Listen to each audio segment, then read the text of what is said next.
நிறைய பேர் அசிங்கமாக கெட்ட வார்த்தை தான் தேடிருக்காங்க நிறைய பேர். அதாவது லைஃப்பில் வந்து அந்த டைம்லாம் டெய்லி அழுவேன். பாம்பே போனோன்னே இடம் கிடைக்கல எங்களுக்கு. ஒரு 2 நாள் பிளாட்ஃபார்மில் ஸ்டே பண்ணோம், ரயில்வே பிளாட்ஃபார்மில். ஒரே ஒரு சாப்பாடு தான், காசு கிடையாது. லைஃப்பில் வந்து கஷ்டங்கள் அப்படின்னா இவ்வளோ அவ்வளோ இல்லை. பாம்பேல தாஜில் வேலை செய்யும்போது 3 இயர்ஸ் முடிச்சிட்டேன். கிட்டத்தட்ட ஆல்மோஸ்ட் அபவுட் 1 lakh ஸ்பெண்ட் பண்ணியிருக்கோம் அந்த டைமில். ஜாப் பார்த்தீங்க அப்படின்னா கோல்ட் ரூம் கிளீனிங். ஃபஸ்ட்டு ஒரு 1 வீக் வந்து நம்மளை கோல்ட் ரூம் க்ளீன் பண்ண விட்டாங்க. கையெல்லாம் வெட்டிக்கிச்சு, ரத்தமாக வரும். எங்கள் அப்பாவுக்கு லெட்டர் எழுதுவேன். அப்போல்லாம் ஃபோன்லாம் கிடையாது, லெட்டர் எழுதி 3 நாள் ஆகும் போகிறதுக்கு. கையெல்லாம் கட் பண்ணி ரத்தம் வருது, நான் வந்து வந்துடுறேன் அப்படின்னாரு. அப்புறம் எழுதினாரு, இன்னும் நீ தான் பிடிச்சி செஞ்ச, அதெல்லாம் கொஞ்சம் பொறுத்தா சரியாயிடும் அப்படின்னாரு. அப்படி ரிப்ளை வரும். பார்த்துட்டு இருப்பேன், அப்பா சொல்லுவார், வந்துட்டு சொல்லுவார்னு நினச்சேன். இல்லை. ஸோ அப்புறம் அவருக்கு சொன்னோம்னா அங்கேருந்து கஷ்டப்பட்டு கோல்ட் ரூம் க்ளீன் பண்ணி இந்த பொட்டேட்டோ போட்டு அதே மாதிரி வெங்காயத்தை உரிச்சு இப்படி தான். அதாவது லைஃப்பில் வந்து அந்த டைம்லாம் டெய்லி அழுவேன்.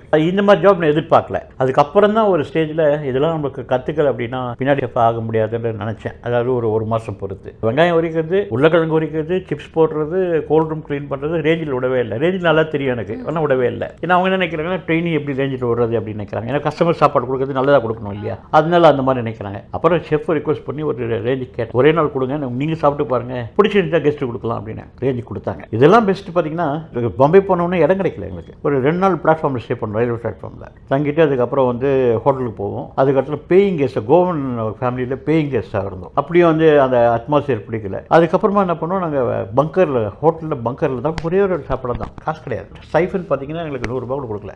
அந்த பீரியடில் அவ்வளோதான், அந்த 100 ரூபாய் பெரிய விஷயம். அந்த ரூபாய்க்கு ஒன்றும் வராது. அப்போ சாப்பாடு ஒரு வேளை சாப்பாடு தான். சரி, பேயிங் கெஸ்ட்டாக இருந்துட்டு பங்கர்லேருந்து 2 வேளை சாப்பாடு கிடைச்சது. ஏன்னா ஹோட்டல் பங்கர்லேயே டியூட்டி மாதிரி இருக்கும். என்ன பண்ணுறது, காசுக்கோசம் நம்ம என்ன பண்ணுவோம், ரூம் சர்வீஸ் போவோம். டியூட்டி முடிச்சுட்டு கிச்சனை முடிச்சுட்டு ரூம் சர்வீஸ் பண்ணால், இப்போ நம்ம ஒரு டீ கேட்டாங்கன்னா அது டீக்கு டீ டெகாக்ஷன் தனியாக, டீ பவுடர் தனியாக, அது ஸ்ட்ரெயினர் தனியாக, சக்கரை தனியாக, சுட தண்ணி தனியாக, பால் தனியாக, எல்லாம் ஒரு ட்ரெண்ட் எடுத்து போய் கொடுத்தோம்னா அப்போ 100 ரூபா கொடுப்பாங்க.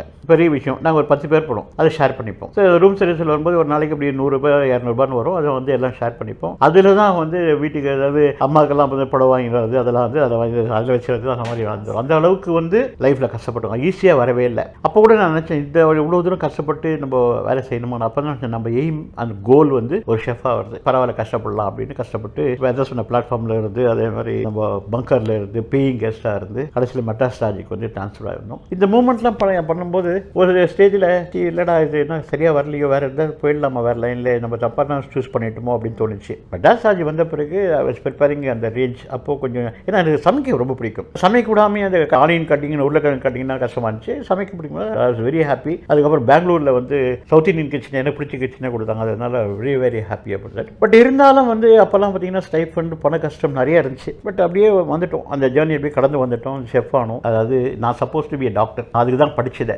நேச்சுரல் சயின்ஸ், ஃபிசிக்ஸ், கெமிஸ்ட்ரி படித்து டாக்டர் ஆகணும்னு நினச்சேன். பட் வருமானம், அப்பாவுக்கு ஒரே ஒரு வருமானம் இருந்தால 3 பேர் படிக்க வைக்கணும். ஸோ ஃபஸ்ட்டு வந்து அது டிஃபீட் ஆயிடுச்சு. Second option was join catering. So catering join பண்ணும்போது I was very happy because second option அந்த எனக்கு கிடைச்ச லைன் கிடச்சிச்சு, பிடிச்ச லைன் கிடச்சிச்சு. அதனால வந்து அதை ஜாயின் பண்ணிட்டேன்.